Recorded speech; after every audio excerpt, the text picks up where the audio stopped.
پسر رستم سربندی رو امروز ساعت 9 صبح به خاک سپردند. در جنازه پسری آوازخوانی محبوب قریب یگان ستاره محبوب شرکت نکرد. چرا؟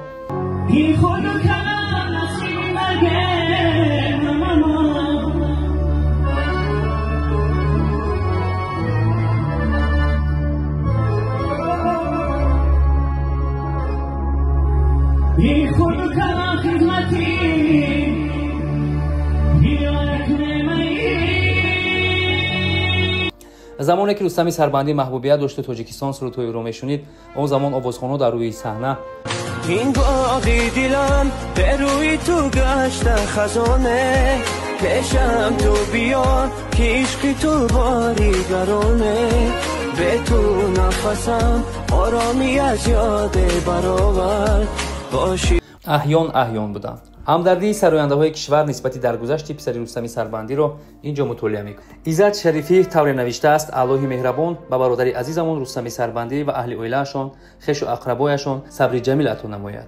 جنت جاویدان جایگاه این دو درک جوانمرگ ما باشد. در رحمت الله بزرگ باشد و شفاعت می‌طلبیم از درگاه خداوند بی‌نیاز. حیات‌های مومنان و چنین نوشته است: اله رحمت کند این جوانی زنده یاد را برای والدین صبر جمیل عطا گرداند. خداوند و طفلان را از مرگ طفلی نجات دهد، جوانان را به کمال پیری برساند و پیران را به نور ایمانی خود مشرف گرداند. آمین.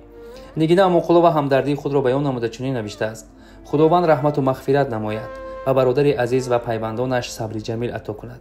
سربنیاز یوسفی از جنازه پسر رستم سربندی یادآور شده قید کرده است که خداوند هیچگاه مرگ فرزند را به پدر و مادر نشان ندهد. امروز هم کسب ما رستم جان خیلی درونش خون بود و ما دعاگوی اونیم که بهشت جاویدان نصیب اسماعیل جانش گردد. جنازه در زادگاه پدریش سربندی بوستانی برگزار گردید. از بس که رستم سربندی از همسر یکم جدا شده و زن دوم گرفته بود، اسماعیل جان 21 ساله پسر یگانه خاندانش بود.